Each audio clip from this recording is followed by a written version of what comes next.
চাঁদের কক্ষপথ ঘুরে পৃথিবীতে ফিরেছেন 4 নভোচারী। মানব মহাকাশ অভিযানের নতুন অধ্যায় রচনা করে সফলভাবে শেষ হল নাসার আর্টেমিস 2 মিশন। প্রশান্ত মহাসাগরের নিরাপদ অবতরণের মধ্য দিয়ে শেষ হয় এই 10 দিনের রোমাঞ্চকর যাত্রা। বিস্তারিত মিম আক্তারের ডেস্ক রিপোর্টে। মানব ইতিহাসে আরেকটি মাইলফলক, চাঁদের কক্ষপথ প্রদক্ষিণ শেষে নিরাপদে পৃথিবীতে ফিরলেন 4 নভোচারী।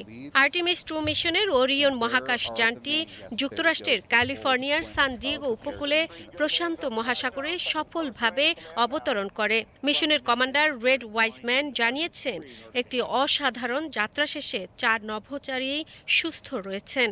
We hit our flight path angle target within 0.4%. We flew an entry range of 1,957 miles and we landed within less than a mile of our target.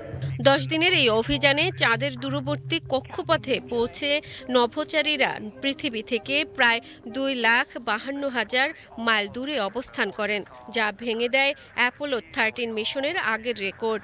এই অভিযানে নতুন ইতিহাসও গড়া হয়েছে।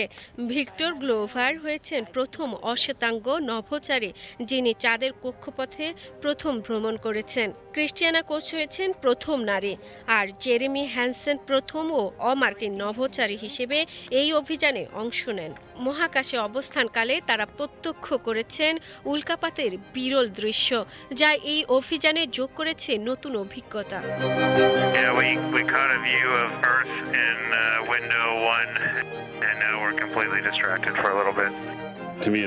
সমুদ্র অবতরণের পর দ্রুত উদ্ধার কার্যক্রম শুরু হয়। নভোচারীদের মার্কিন নৌবাহিনীর উদ্ধার জাহাজ USS জন পি মুরথাতে নেওয়া হয় এবং সেখানেই সম্পন্ন করা হয় প্রাথমিক স্বাস্থ্য পরীক্ষা।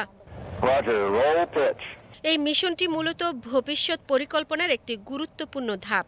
নাসা 2028 সালের মধ্যে চাঁদের দক্ষিণ মেরুতে মানুষ পাঠানোর যে লক্ষ্য নির্ধারণ করেছে, আর্টেমিস 2 সেই অভিযানেরই প্রস্তুতি। মানবজাতির মহাকাশ জয়ের পথে এ যেন আরেকটি দৃঢ় পদক্ষেপ।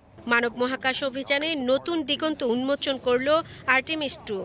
ভবিষ্যতে চাঁদের মাটিতে মানুষের পদচারণা এখন শুধুই সময়ের অপেক্ষা মাত্র। Bring together genius from Mim Akter, desk report.